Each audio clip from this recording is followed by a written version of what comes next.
Whenever something like this happens, you'd be kind of crazy not to sit there and say, should I have done something different? Should I have avoided this topic? Should I have pursued that topic harder? Should I, whatever. And I sort of thought about that this afternoon for a while, chatted about it with some friends. And frankly, I regret nothing. I regret nothing. When you are in possession of knowledge that can help save the world, you are then given a very profound responsibility.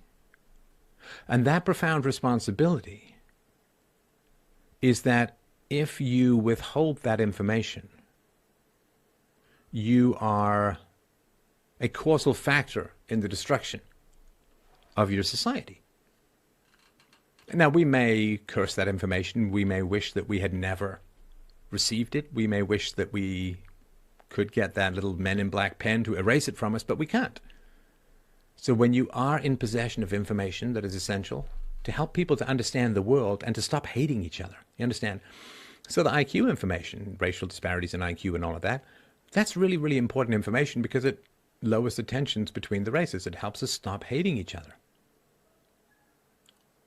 It helps fight anti-Semitism. It helps fight anti-black. It helps fight anti-white. It helps fight anti-East Asian. If you thought that the only reason the NBA didn't have more East Asians is because they just hated East Asians, you'd be creating all of these tensions and hatreds and hostilities and fights. And so if you're in possession of knowledge that cools the flaming hearts of anger between human beings, between human groups, and you don't share that information, then it's not a burden that I could live with. It's not a burden that my conscience would let me accept. Couldn't do it. I couldn't do it too. It's sort of like if you know how to do the Heimlich maneuver and someone you care about is choking on a piece of fish, do you just sit there and say, well, I really want to finish my cheesecake, so I'm just going to let that person choke out, right? No, you know the Heimlich maneuver. And so you go over. I actually did a show with the daughter of the guy who came up with the Heimlich maneuver. But if you have that knowledge, you have to use it. I mean, you kind of have to, right? I mean, and I have to look at this camera, right? I have to look at this camera. I have to look at you guys. I have to look at you guys, and what I have to do is I have to say, truth is a value. I value the truth, and I'm going to be honest. Being in possession of the kind of knowledge that I have, and look, I validated the knowledge, the IQ stuff. I mean, I talked to 17 world experts, dug through the data. Like, I made sure it was okay, right? So I can't look at the camera here. I can't look at you guys and say, oh, you got to support me because I'm honest and I tell the truth and I'm bringing the power of philosophy to the world, and then just step over or step around or step sideways from a central core issue that helps people to understand the world and helps reduce hatred, tension, and hostility between the races. I mean, I'm not saying it's an easy conversation. I get that. But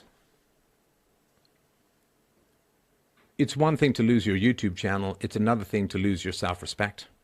It's another thing to lose your soul. It's another thing to lose your integrity. And I would rather lose a YouTube channel than lose my self-respect. Because self-respect is the foundation of this show. It's the foundation of my marriage. It's the foundation of my relationship with my daughter.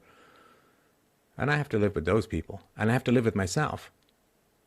Vastly beyond and outside the presence or absence of a YouTube channel or a Twitch channel or a PayPal account or any of those things. The self-respect is the key. And I would rather live under a bridge with self-respect than live in a mansion with self-loathing. Money cannot buy you self-regard. In fact, if you take money to lie, the money poisons you.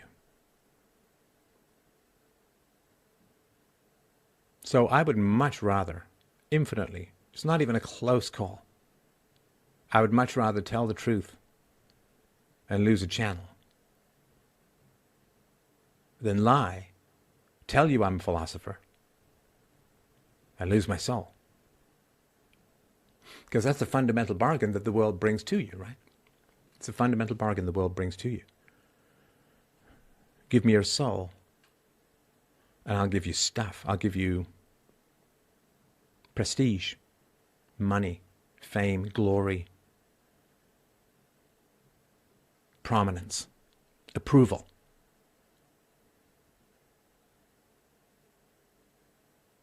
I will give you all of these things, and all you have to do in return is not talk about this. I don't believe that we can fundamentally lie to ourselves. We have to lie to ourselves doubly. We have to lie to ourselves about lying to ourselves. Because if you say, oh, here's this big elephant in the room, what is it, IQ or whatever it is, this big elephant in the room, absolutely essential that people know about it, but I'm not going to talk about it. And instead, I'm going to take money and praise and fame. Hey, maybe $100 million from Spotify. I'm going to take stuff to lie to the world, to stare into a camera and to lie to the world, and to misrepresent the most essential information that is necessary to help save civilization. I love the world. I love people. I love you guys. I'm not going to sit here and lie to you for the sake of hanging on to a channel or getting a little more money or a lot more money. I've been offered money over the years. Trust me, I've been offered money over the years. I'm not going to do it. I'm not going. Maybe it's my Christian upbringing where you tell the truth though the sky falls. You tell the truth and shame the devil. And when I was a child, I couldn't tell the truth because I grew up in a violent household and I was beaten in boarding school. I couldn't tell the truth. And when you become a man, you become an adult, you must put your childish things away. I'm not going to go from being forced to lie by my mother to being forced to lie to hold on to a channel. No! Absolutely not. Absolutely not. And if that means I end up with nothing, I still have retained the most important thing, which is pride, self-respect, the love of friends and family. And holding on to these material things. Holding on to these material things is what causes society to crumble away, civilization to crumble away, the rule of law to crumble away, innocent until proven guilty, due process, all to crumble away. We want the approval of people. We don't want to get people mad at us. We don't want to get boycotted. We don't want to lose our channels. We don't like... What can I tell you? Don't sell yourself. That is my case to you.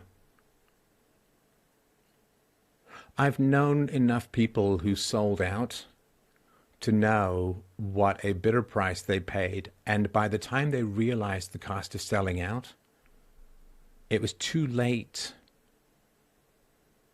to turn back. Once you've taken the money, once you've spent the money, once you've made your compromises, you can't go back. And that's really terrible and terrifying. That you can erode your identity and your integrity for little. And then by the time you wake up to how much you've lost, it's too late. That's always been it's a terrifying thought to me. Because although I am lied about, although I am slandered, although I am libeled, although I am misrepresented, although I am deplatformed, although I am banned,